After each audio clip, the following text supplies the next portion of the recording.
Colombianos, atención, se conoce que Sura sería la primera EPS privada en hacer tránsito a gestora de salud. La entidad habría tenido acercamientos con el Ministerio de Salud para hacer este cambio e ir en línea con el modelo de salud que propone el gobierno. Durante su intervención en la ceremonia de posesión del nuevo superintendente de salud, Luis Carlos Leal, el presidente Gustavo Petro mencionó que hay una entidad promotora de salud privada interesada en empezar a implementar el modelo de salud que propone la reforma del sistema que se discute en el Congreso. En diferentes oportunidades, el ministro de Salud, Guillermo Jaramillo, también hizo mención del tema al señalar que una EPS privada estaría pensando en dar un paso para convertirse en gestora de salud. Según informó la emisora Blue Radio, la EPS sería Sura. Sería la primera entidad de ese tipo que transitaría a la atención preventiva. El dato lo dio a conocer el director de la Administración de Recursos del Sistema General de Seguridad Social de Salud, ADRES, Félix León Martínez, en diálogo con este medio. Textualmente dijo, Sura sí ha hecho acercamientos al ministerio para buscar acelerar la transición de EPS a gestora y dejar de asumir el riesgo financiero. Sura ha hecho estos avances con el ministerio, yo he participado en estas reuniones, las ha hecho con el ministerio porque sí está interesada en acelerar esta transición. Con relación al tema, si bien no se refirió puntualmente a la entidad, el presidente Gustavo Petro resaltó en su cuenta X lo siguiente. Los mismos protagonistas del sistema de salud actual ven una mejor posibilidad en el que se propone el proyecto de ley del gobierno. Podemos comenzar con la constitución del sistema preventivo y el tránsito de las EPS de aseguradoras financieras a gestoras de salud. ¿Cómo les parece esta noticia, colombianos? Pues el congresista Alfredo Mondragón también se pronunció y dijo, la EPS Sura es una de las pocas que cumple con las reservas técnicas. Ha expresado que quiere pasar a ser gestora de salud como lo plantea la reforma a la salud. Las EPS son un barril sin fondo que dependen del papá del Estado y lo empiezan a reconocer. Pues Wilson Arias salió a pronunciarse y dice, los mismos partidos cuyos políticos se han financiado robando los recursos de la salud son los que hoy se oponen a la reforma a la salud. Quieren mantener abierto el chorro de la corrupción. Escuchemos qué dice Wilson Arias. Hola, para contarles que estoy en franca recuperación del dengue que he tenido y agradecer los mensajes de solidaridad recibidos. Por otra parte, decirles que no he podido dejar de pensar en Edwin Besaile, hermano menor de Musa Besaile, comprometido en los grandísimos escándalos de corrupción del cartel de la Tocayo de Brecht. Edwin Besaile, hace poquito fue imputado por corrupción de nuevo por más de 2.000 millones de pesos que invirtió de negocios ilícitos en su campaña electoral. Ahora bien, Edwin Besaile recibió esos recursos a manos de Alejandro Leones. Alejandro Leones, quien había acumulado procesos por corrupción hacia un monto de 107.000 millones de pesos y quien se encuentra colaborando con la justicia norteamericana. Unas joyas todos ellos. Pero a propósito de la reforma de la salud, hay algo que no puedo callar, que deben conocerse. Primero, ¿a qué no adivinan ustedes de dónde sacaron los 2.000 millones de pesos que Alejandro le dio a Musa Besaile para hacerse elegir y garantizar impunidad y garantizar el chorro de la salud y de sus otros hechos de corrupción? Bueno, señores, piensan bien ustedes, salió del cartel de la hemofilia, el cartel de la salud en general y de la hemofilia en particular, pero pudo ser antes el cartel del VIH-Sida o del síndrome de Down o de cualquiera otra chequera que hubieran podido tocar, o de la captura de hospitales que fue tan propio de la región, o inclusive del paramilitarismo en épocas anteriores. Segundo, ¿saben ustedes a qué partido pertenecen todos estos señores que han robado y roban y probablemente seguirán robando la plata de las artes colombianas si no hacemos algo? Pertenecen a notables partidos que son opositores, han sido opositores y seguramente seguirán siendo opositores de la reforma a la salud.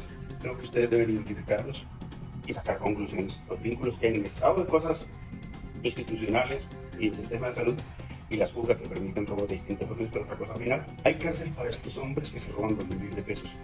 ¿Y para cuándo la cárcel? Para los que han organizado carteles que se han robado probablemente no 2.000 millones, sino centenares de miles de millones de pesos y aún probablemente billones en estos largos 30 años de captura institucional de salud por más de 3 décadas. También los invito a pensarlo y hablar de la urgencia de la reforma a la salud en Colombia.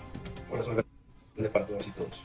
Increíble, ¿no? Aquí dice, pues, Wilson Arias que hay un chorro impresionante de corrupción si se mantienen estas EPS. Pues Alejandro Gaviria salió a atacar la reforma y dice, la reforma les da poder a los gobernantes en la definición de la red, multiplica este problema de manera sustancial. Es más, uno podría definir la reforma como la generalización del modelo que permitió este robo. En eso estamos, dice aquí el señor Alejandro Gaviria. A lo que la ministra Carolina Corcho pues le pone su tate quieto y dice, señor exministro, usted hace un juego de palabras de manera ladina para continuar confundiendo. Se debe aclarar que en la actualidad Y cuando usted fue ministro, las secretarías de salud tienen la función de habilitar, vigilar, inspeccionar y controlar los servicios de salud de su territorio, no por la reforma. La reforma mantiene esa función en las secretarías. Lo que se adiciona es que la totalidad de la red sería habilitada por el Ministerio de Salud. Nada tiene que ver, hay gobernaciones ni alcaldías. Ahora bien, si el señor Gaviria quiere acabar con los entes territoriales y sus funciones constitucionales, que propongan una reforma constitucional o movilice una constituyente para acabar con las alcaldías y gobernaciones. Pero que cese de mentir y desinformar frente a la reforma por defender intereses mezquinos. ¿Qué le ha querido decir? ¿Será que el señor Gaviria tendrá algunos intereses? Eso es lo que toca averiguar, ¿no? Y es que aquí Carolina Corcho lo deja bien escrito, ¿no? Fue en gobiernos anteriores que el sistema de salud entró en crisis. El gobierno que ha pagado más cumplido es el gobierno de Gustavo Petro. Los aumentos más altos en el presupuesto de la salud los ha hecho el gobierno de Gustavo Petro. Escuchémosla. Desde ACEMI también algunos críticos del gobierno aseguran que esta fue una crisis provocada por el mismo gobierno para justificar la reforma a la salud. ¿Qué hay de cierto en eso? No tiene ningún sustento. Los recursos de presupuestos máximos siempre se han pagado posteriormente. Antes se llamaban recursos del FOSIGA, se llamaban recobros, siempre. El gobierno que ha pagado más cumplido es el gobierno de Gustavo Petro. Los aumentos más altos en el presupuesto de la salud los ha hecho el gobierno de Gustavo Petro. E insisto, la Corte Constitucional ya había advertido en el 2008 de las dificultades que teníamos con la tutela. En Colombia cada 3 minutos se pone una tutela. Ya la Contraloría General en el año 2014, donde ni siquiera sabíamos que Gustavo Petro iba a ser presidente, había advertido. Y esta deuda venía creciendo ante el ocultamiento y la tolerancia de los gobiernos que lo que hicieron fue encubrir. Hay un fallo del Tribunal Administrativo de Cundinamarca frente al gobierno de Juan Manuel Santos diciendo no más resoluciones y decretos, porque los gobiernos se dedicaban a hacer resoluciones y decretos para flexibilizar los requisitos de las EPS y dar una apariencia de normalidad de un sistema que había hecho aguas. Frente a eso hay pronunciamientos de los jueces de la República, luego no hay ningún sustento frente a eso. ¿Por qué empresas tan grandes que se supone tienen un músculo financiero para seguir funcionando y además reciben recursos directos del Estado, por qué llegan a este punto de quiebra? ¿En qué están invirtiendo esos recursos y no directamente en las clínicas, hospitales y la atención de pacientes? Esa es la investigación que se tiene que abrir en Colombia. En Colombia solo se ha investigado una de las 72 EPS de la época y lo que se descubrió es que con eso hacían todo tipo de negocios, canchas de golf, hacían negocios de hasta equipos de fútbol tenía la EPS. Se hizo un consorcio que no destinó los recursos públicos de destinación específica. Yo creo que esa investigación se tiene que abrir en Colombia y eso pasa ya por una investigación de la Contraloría de levantar el velo corporativo para hacer seguimiento a los recursos, porque los recursos de la UPC no son para construir clínicas privadas. No estamos en contra de que se construyan clínicas privadas, pero son para tratamientos, para pagar trabajadores, médicos, trasplantes. Muy bien que se construyan clínicas privadas. Entonces esas son las investigaciones que ya tiene que arrojar la Contraloría y la Superintendencia de Salud. Además porque tenemos otro problema perverso, la integración vertical. Muchas de estas EPS se volvieron vehículos de captura de recursos de los colombianos, hicieron sus clínicas, se pagaron a sí mismos a los precios que fueran y fueron quebrando los hospitales públicos y las demás clínicas y arrasando con la prestación de servicios de los colombianos. Bueno, aquí más claro no puede dejarlo la doctora Carolina Corcho, ¿no? Increíble, ¿no? Se va a hacer la reforma a la salud lo más pronto para evitar pues una crisis monumental en este sistema, ¿no? Por otro lado sigue el escándalo del contrato que entregó el secretario de la Cancillería a Thomas Gretson, pues de los pasaportes, señores. Fue en contra de Gustavo Petro, fue en contra del canciller, pues encargado Luis Gilberto Murillo y demás, ¿no? Él dice que hizo todo legal. Pues la entrega de este contrato a Thomas Gretz fue tan transparente y tan apegada a la Constitución que Margarita Cabello le ordenaron quitar al señor del camino, Álvaro Leiva, y archivar la investigación en contra de Salazar, ¿no? Porque a este señor le habían abierto una investigación por presuntamente redirigir este contrato a Thomas Gretson, ¿no? Pues aquí dice una reseña. La Procuraduría General de la Nación formuló cargos y suspendió al canciller Álvaro Leiva por 3 meses. La entidad también tomó la decisión de archivar la investigación en contra del secretario general José Salazar, que fue el que actualmente entregó este contrato, ¿no? Esta licitación. Esto dentro del proceso por la licitación de pasaportes que se llevó a cabo en Thomas Gretz y las presuntas irregularidades que denunció el ente de control. Por lo que el ministro público apartó al canciller Leiva del cargo mientras se adelantaba el proceso en su contra. Ahora dicen que tienen que volver a Álvaro Leiva a su cargo, ya que el secretario de la Cancillería pues adjudicó este contrato a esta firma, ¿no? Gustavo Petro dice, lo que se está construyendo en Colombia puede afectar definitivamente la democracia. En el último año han logrado que Thomas Gregson, propiedad de los hermanos Bautista y con lobby de políticos muy pero muy poderosos, pueda controlar toda la base de datos de los colombianos en la registraduría y al mismo tiempo controlan el escrutinio de las elecciones. Terrible esto, ¿no? Tienen el control de las dos palancas de elección. Una empresa privada, Thomas Gregson, controla por completo las elecciones y puede hacer un fraude monumental. Se pasaron por la faja la orden del Consejo de Estado que ordenaba cambiar el software de la registraduría y ahora tienen toda la cedulación y tienen pues para completar con los pasaportes. ¿Ustedes qué piensan, señores? Tremendo esto que pues aquí revela Gustavo Petro. Vamos a ver en qué para esta licitación de estos pasaportes, si se puede echar para atrás o si definitivamente ya se adjudicó y pues corre en riesgo las elecciones del 2026 porque esta gente maneja todos los datos como lo dice aquí el presidente, ¿no? Hay otra noticia y es que Gonzalo Guillén reveló 7 impedimentos de magistrados para votar en la próxima elección para fiscal. Pues Gonzalo Guillén interpuso una acción de tutela por impedimentos de magistrados en la elección de fiscal. En una revelación impactante, Gonzalo Guillén ha asegurado que logró que una de las salas de conjueces de la Corte Suprema de Justicia declare a 7 magistrados impedidos para votar en la elección del próximo fiscal. Según Guillén, estos magistrados tienen impedimentos legales relacionados con parientes trabajando en la Fiscalía General de la Nación, los cuales habrían sido ocultados durante 3 votaciones fallidas. Este desarrollo se percibe como un triunfo para la transparencia y la justicia en Colombia.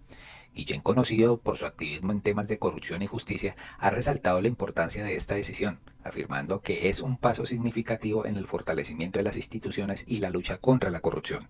El hecho de estos impedimentos que se hayan reconocido finalmente representa un avance en la garancia e imparcialidad y en la transparencia en el proceso de selección para el próximo fiscal. La revelación de Gonzalo Guillén ha generado un amplio debate de opinión pública y ha sido recibida con aplausos por algunos sectores políticos. Y pues Gonzalo Guillén escribió en su cuenta de Twitter: gané, acabo de lograr que una sala de conjueces de la Corte Suprema declare a 7 magistrados impedidos para votar en la selección de fiscal general de la Nación. Tiene impedimentos legales que ocultaron en 3 votaciones fallidas. Debieron reconocer que tienen pues parientes en la Fiscalía General de la Nación. Ese es el triunfo de Colombia, señores. Y estos son los documentos. A Gonzalo Guillén le mandaron esto. Cordial saludo. De manera atenta y respetuosa me permito notificar auto que acepta los impedimentos de fecha del 27 de febrero del 2024 proferido por la Sala de Conjueces dentro del proceso de referencia promovido por usted contra la Sala de Casación Penal de la Corte Suprema de Justicia y otros. Se adjunta el auto referido. Firma Carlos Bernardo Cotes Mozo, secretario de la Sala de Casación Civil, señores.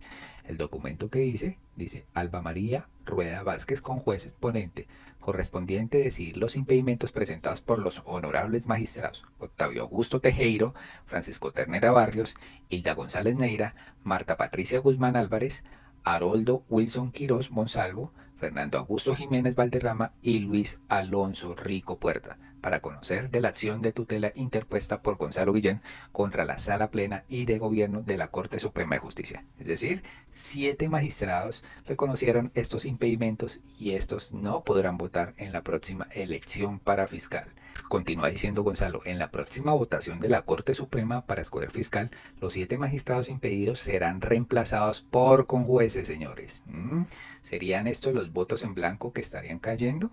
Es lo que nos preguntamos. Esperemos a ver. Después continúa diciendo: para los retrasados mentales que no entienden o no quieren entender de mala fe, esta acción de tutela que interpuse se refieren a los impedimentos que tienen los magistrados para elegir fiscal, y 7 de ellos ya declararon sus impedimentos, entre ellos tener parientes en la fiscalía, y faltan otros que no han respondido, ¿no? El señor Chaverra, presidente de la Corte Suprema, tiene 2 familiares y eso sí, él no se ha declarado impedido. Dice que porque si ellos llevan haciendo carrera 30 años, ¿no? Increíble. Y hablando de este tema, y vamos a ver qué pasa el 7 de marzo con la elección de fiscal general de la Nación, si Amelia Pérez pues logra la votación completa o si ya por las palabras de su esposo pues quieren echar para atrás esta votación los magistrados. Pues aquí tenemos a María Sánchez, que hace parte de la Human Rights Watch y que viene a comentar qué es lo que ha pasado con Gregorio Oviedo, esposo de Amelia Pérez, y la misma Amelia, que tuvieron que salir del país por amenazas. Oviedo investigó el caso del parqueadero Padilla, uno de los lugares donde se encontró las finanzas de los paramilitares, ¿no? Y pues donde le mataron 14 compañeros por haber investigado esto. Y esta señora pues tiene un libro que se llama Aquí no ha habido muertos y habla de quienes hicieron todo por destapar la verdad del paramilitarismo. La escritora María Sánchez. Escuchemos. Háblenos, por favor, usted en qué momento contacta a Amelia Pérez, a su esposo, y cómo ellos le ayudan a documentar, sobre todo Amelia, la historia sobre el paramilitarismo en Antioquia y en el país que usted relata en su libro. Bueno, yo empecé a escribir ese libro hace como 12 años, después de haber trabajado en Colombia como la investigadora para Human Rights Watch en el país, y estuve hablando bastante con Iván Velázquez. El libro trata de 3 personajes, uno de los cuales es Iván, y habla mucho sobre el auge del paramilitarismo a fines de los 90, comienzos de los 2000, y las personas que hicieron todo lo posible por destapar la verdad sobre los vínculos entre los paramilitares y el Estado y hacer justicia. Iván había sido el fiscal encargado de Antioquia y otros departamentos, a la vez que Gregorio Oviedo, a fines de los 90, había sido director del CTI, y los dos juntos habían trabajado en el caso del parqueadero Padilla, que fue un caso muy importante, un golpe durísimo a los paramilitares, porque en ese momento el CTI, liderado por Gregorio, encontró prácticamente todos los documentos, los archivos sobre las finanzas de las autodefensas campesinas de Córdoba y Urabá. Además capturaron a Jacinto Alberto Soto, alias Lucas, quien después se descubrió era el jefe de finanzas y un personaje muy cercano a Carlos Casaño. Amelia también había estado haciendo investigaciones en la misma época sobre los vínculos entre paramilitares y Estado, específicamente la infiltración de paramilitares en el CTI, el mismo CTI que Gregorio estaba liderando, donde hubo una seguidilla de asesinatos de investigadores, creo 11 terminaron asesinados entre el 97 y el 98, precisamente porque estaban investigando a los paramilitares. Y el mismo Gregorio tuvo que salir de Medellín, tuvo que dejar el puesto por sus investigaciones, y tanto Gregorio como Amelia tuvieron que salir del país en el 2002, durante la fiscalía de Luis Camilo Osorio, por la falta de protección y las amenazas de los paramilitares.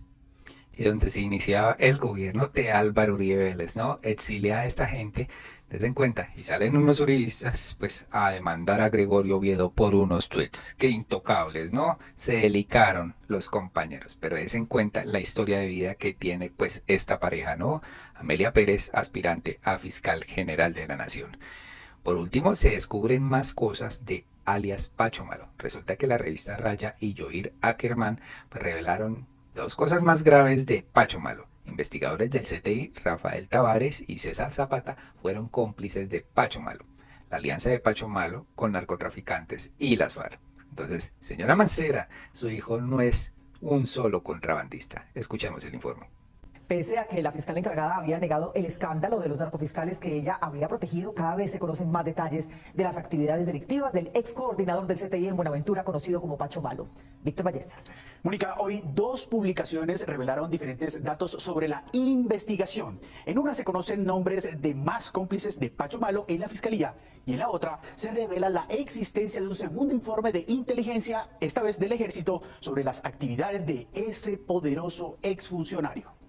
Crece la novela policíaca en la que se ha convertido el caso de un influyente exfuncionario de la Fiscalía, Barbosa Mancera, en Buenaventura, recientemente capturado como sospechoso de haber apoyado a las más grandes bandas del contrabando en ese puerto vallecaucano y en otros como el de Barranquilla y Cartagena. Se trata de Francisco Javier Martínez Ardila, llamado Pacho Malo por sus presuntos cómplices y también por sus excompañeros de la Fiscalía. Martínez Ardila. 2 informes periodísticos publicados hoy aportan nueva información sobre él. El primero fue publicado por la revista Raya, que reveló los nombres de otros funcionarios de la Fiscalía de Buenaventura, de los que asegura que eran socios de alias Pacho Malo en la, comillas, contaminación de buques cargueros que iban a países de Centroamérica y Europa. A los barcos que transportaban mercancías legales, según los informes, les camuflaban cocaína. Un tercer cómplice clave de alias Pacho Malo fue mencionado en las audiencias que se adelantan en su contra. Se trata de José Oliverio Rivas Caicedo, alias Huito, un caleño propietario de una empresa de textiles. Están relacionados desde el 2010. El segundo informe periodístico de hoy, con delicadas revelaciones sobre el corrupto funcionario de la Fiscalía alias Pacho Malo, es de autoría del columnista Joir Ackerman, quien reveló la existencia de otro informe de inteligencia sobre Pacho Malo, pero de elaboración militar. Allí se afirma que quienes controlan el crimen del contrabando y el narcotráfico en Buenaventura son las disidencias de la guerrilla. Son tan descarados que lo hacen vistiendo camuflaje. Lo otro es que este señor ya fue enviado a la cárcel por la juez. También que hay 6 DVDs perdidos de interceptaciones de este sujeto que fueron reportadas, pues extraviadas en el 2022, ¿no? Quieren ocultar la verdad a toda costa. Sigamos escuchando. Son tan descarados que lo hacen vistiendo camuflado, portando fusiles y coordinando con agentes y operadores del Estado como Pacho Malo. Pese a que existen pruebas, testimonios, grabaciones y documentos que demuestran la presunta culpabilidad de Pacho Malo, desde el 2021 también existen pruebas, testimonios, grabaciones y documentos que demuestran que la Fiscalía como institución y la entonces vicefiscal y hoy fiscal encargada Marta Mancera como funcionaria protegieron a Pacho Malo por acción y omisión. Un informe de inteligencia más amplio y detallado, esta vez de la policía, el Poder de Noticias 1, de nuevo menciona la existencia de un hombre al que llaman alias Pacho, como enlace de contrabandistas, narcotraficantes y sus presuntos socios de cada puerto, dentro de los que estarían decenas de miembros de la fuerza pública. Francisco Javier Martínez Ardila, o Pacho Malo, podría convertirse en el testigo clave de una gran red de corrupción oficial y privada. La vaina es que no le pase nada en prisión, ¿no, señores? Como le pasó a Mario Castaño, que era uno de los líderes de las marionetas. Ten en cuenta, aquí podría prenderse el ventilador con alias Pacho Malo, pero quién sabe si desde la cárcel pues llegue a pasarle algo presuntamente, porque con todo lo que sabe pues podría abrir la lengua con una nueva fiscal. Colombianos, hasta acá este informe, esperamos que les haya gustado, que lo compartan masivamente para que ustedes se den cuenta los pasos de Pacho Malo, lo que hizo Gonzalo Guillén y lo que viene para la reforma a la salud. Muy amables y hasta un próximo video.